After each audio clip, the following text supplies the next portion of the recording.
Yan. Bigay sa akin ng aking aplikante.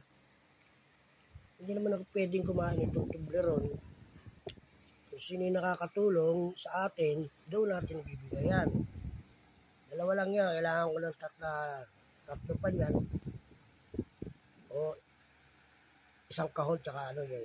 Mura lang naman yun, di ba? Maibigay natin sa staff ng FIR. Susunod, ibibigay ko sa kala. Yung enchanter, inaabangan ko lang dumating. Ayan ha. Enchanter lang, pulbos lang. Ayan. Tagi-tagisang ito at saka enchanter. Yan, sa staff ng FIR. Dahil sila yung mga nakakatulong sa mga tao natin. Para makalis papunta ng atin. Okay, pinost ko na yan. Binigay sa akin yan ang aplikante ko dito. Matagal na siya dumating. Eh, nakita niya, meron pa pala siya dyan sa maleta. Yan, nabibigay ko na ito doon sa sa mga nagtatrabaho. Bigay natin dito sa tabi ng asawa ko.